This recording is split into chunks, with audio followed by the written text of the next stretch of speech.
everybody, and welcome to Wine Library TV. I am your host, Gary Vaynerchuk, C-H-U-K, getting at least 90% C-H-U-C-K. So can you please help me out? It's quite insulting and it hurts my little feelings. So what's going on today? Not too much. Everything's really good. I mean, I'm starting to hit another level of excitement about Wine Library TV. I'm really enjoying it. You know, $1.62 or $3 in at this point. And you know what? I don't feel like I'm fading in any shape or form. Usually at this level, you know, you kind of feel like maybe you're starting to get a little bit bored. I have been one to be known to change what I'm into, and for some reason, I'm still feeling it, and it's really feeling really strong, and I'm really excited. I'm really trying to come out with better and better shows. So today I think I have something really radical, as they like to say back in '87. Basically, I have 4 wines from Turley. Turley is one of the most famous, hyped, exciting wineries in all of California. There are a lot of people, at least 3 or 4 staff members have already, as they heard the buzz that I'm tasting these wines today, came in and asked me to taste these wines. So there's a lot of hype around these wines. These wines are very, very, very over-the-top, excitement-driven wines. So let's talk about Turley a little bit. Besides being usually Zinfandels and Petite Syrahs, Turley has got a very interesting story. Most people believe that Helen Turley is the winemaker and owner of Turley, but that is not true.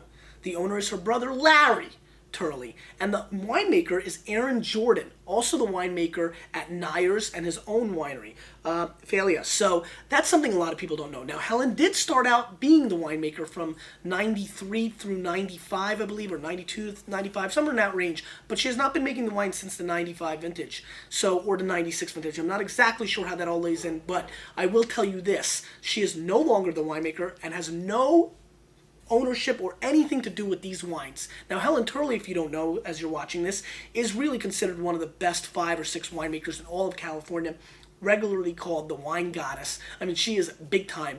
And so that has an interesting flair to this. A lot of controversy with that. Also, these wines have been scored traditionally extremely high by Robert Parker and the Wine Spectator and many other sources. These wines are also extremely limited and mainly mailing list only wines. As a matter of fact, none of these wines are available at the wine library. I just dug them up for the show. And so they're very difficult to find, and they're really, really in high demand. They're mainly restaurant wines, and there's just a big aura, a big cloud of excitement over these wines. So I'm really excited about tasting them. Aaron Jordan is an amazing winemaker, and without him in place and Larry, they just do an amazing job. And so I'm ready to really taste these wines. I'm really excited about this. Now, let me tell you what I've got lined up. I've got 2 2004s and then a 2000 and a 2001 that I dug up from the cellar because I thought it'd be really interesting not only to see the new releases, but to see how these wines evolve, because a lot of chatter from the critics of Turley think that these wines won't evolve over time.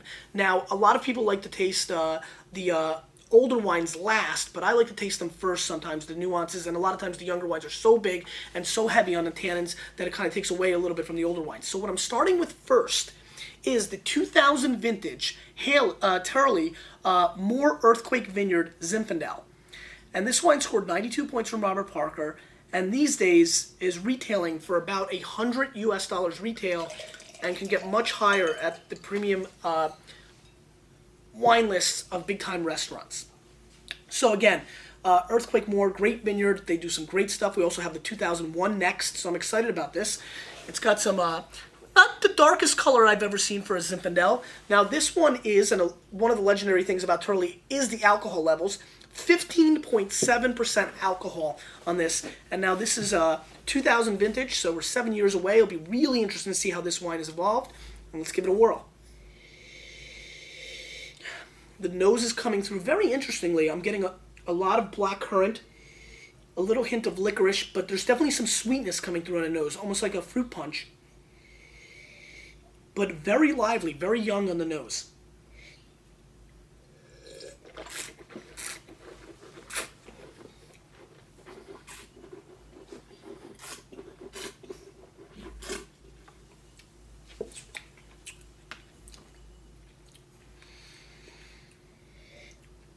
It's fun coming from the contrast of the Ridge vertical that we did the other day and now doing Turley, because these Turleys are just absolute New World fruit bombs.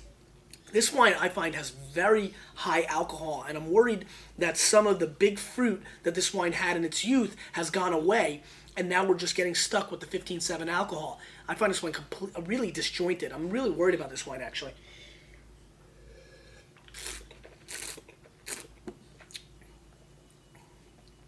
I mean, it's got great mouthfeel. It's structured, but the alcohol and the acidity is very high. The tannins are still very firm. It's really bouncing all over the place. It could be in an awkward period for this wine because it's not close to death in any stretch of the imagination. The fruit is still there, but I kind of am guessing that some of it has gone away, and we're getting left a little bit with some of the tannins and the alcohol. Not my cup of tea. I'm going to score this wine 86 points, which is extremely disappointing for a wine that could cost you as much as $400 on a restaurant list. I'm going to have to give this Turley a pass. Not a good start. Let's see what's going on. This is one of the highest rated Turley wines by Parker ever. This is 95 points for the Turley More Earthquake Zin. $100 again, roughly retail at this point. Probably about 25 to 30 on release. So you are paying a secondary market at this point. Did a little homework to see how much these are going for. And again, could really hit that $200-300 range, easily $400 on a restaurant list, is where most likely you'll find them at this point. This one has much better color, much darker, as Eric head bobs in agreement. There we go. Much nicer on the nose. You can almost get that, concentrated black jam nose. Little hints of cherry, a little even hint of black pepper, which makes it nice. Yeah, this is nice.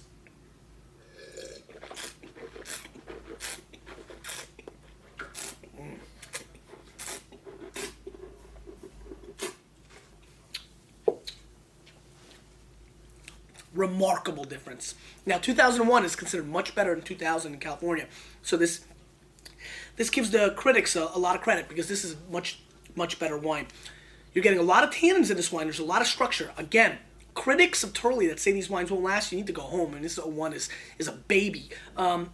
Very structured, very round. I'm getting great licorice, black currant, almost like a framboise aspect on the flavor profile.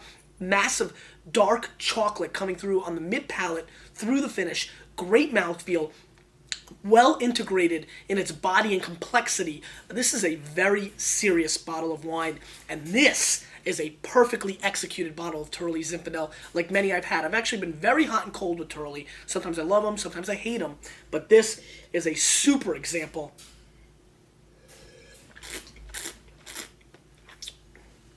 Wow.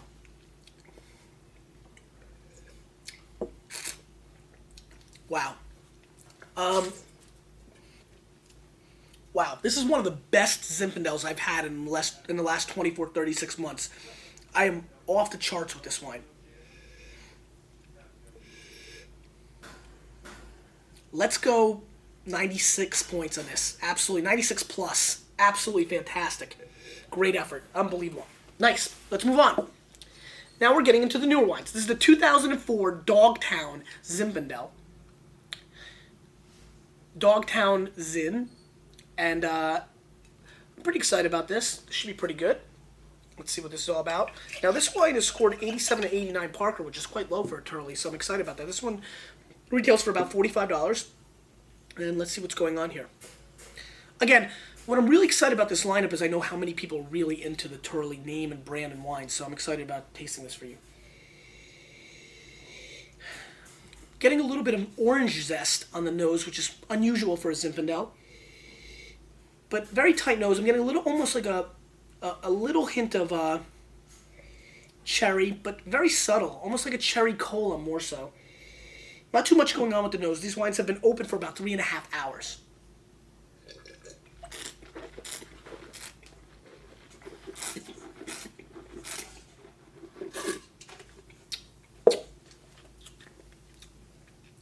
.8% alcohol in this guy.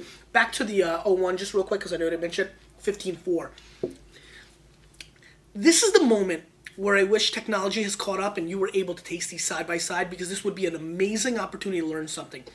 You can see the difference between a youthful version of these kind of wines and a little bit more matured. This wine has that fake over-the-top fruit, but you can see that the wines prior, the two we had before, probably had the same thing going on in its youth and mellowed out and became a little bit more of a complete wine. This wine, to me, is a little bit too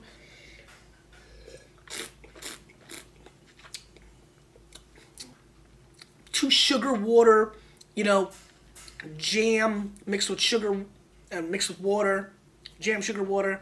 It just tastes kind of fake, as I like to say, and I'm really not enjoying it all that much. I really do believe that I can go and buy a bunch of powdered packets and put it into a little what do they call there? Like a pitcher, and get the same excitement, and it probably cost me about 45 cents instead of $45. With that being said, it's a fruit bomb, but it's very one-dimensional. There's a ton of Zinfandels that offer this at $20. I'm going to give this wine 87 points. It's just not doing it for me. Let's move on. This is the 2004 Turley Pacente Zinfandel. And this one, 90 to 93 points, Parker. So better score, and in that $45 range as well. Again, really, really nice color. These Zinfandels are great. We've been on a Zinfandel kick with the Ridge and this. It's kind of fun.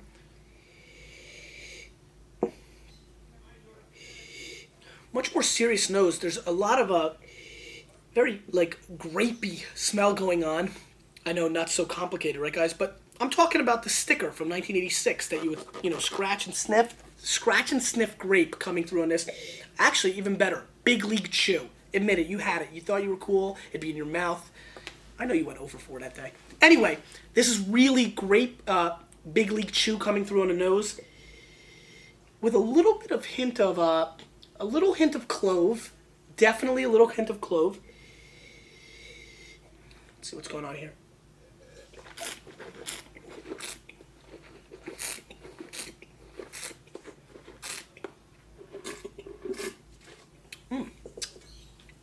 Very different. 16% alcohol. 1.6.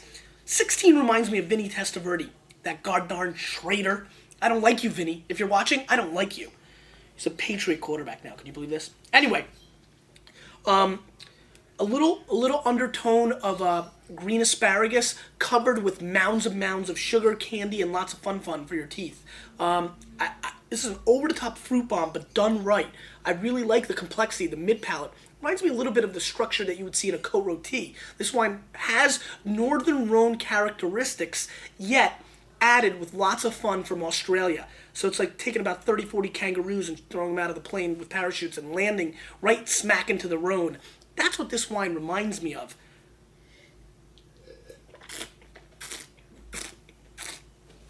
This is a great wine to just sit down and watch the game with and enjoy, because you know what? It's very tough to match with food. This is a food in its own right. It's so over the top, so rich. Definitely not for the old world fans, but a very good bottle of wine. I like this wine. I don't adore it, but it's very, very solid. I'm going to score this wine 91 points. It's a very good effort. And, and the real big thing is there's so much going on with Turley. Please, besides question of the day, leave some comments on your experiences with Turley. Trying to find it is a whole experience in its own. When you've had it, have you been overrated, underrated? The fact that they started a mailing list and it was limited and now you can order 33 cases a person on it. There's a lot going on with this winery. A lot of mystique, a lot of interest. Leave me your thoughts on it. Pretty good effort. If I'm going to have to rank it, because I noticed somebody said rank the wines again, I'm going to start doing that again if I can remember. Definitely the 95 is head and shoulders above everything else. And then obviously the Pacente with the 91 points, and then the other two are just not that great. The 95 pointer, which is the 2001. No, I scored a 96, but 95 points from Parker. I'm sorry. Me and Eric are getting into a little bit of a tiff. Watch yourself. But the reality is that definitely two very different wines. It's funny. One newer vintage and older vintage really came through. And on the other hand, this is what we do with that. Anyway, what else is going on? Big thing going on in the blog world. Our good friend Tom Wark over at Fermentation, great blog, link over here on the right for you, left for me, is doing the 2007 Wine Blog Awards.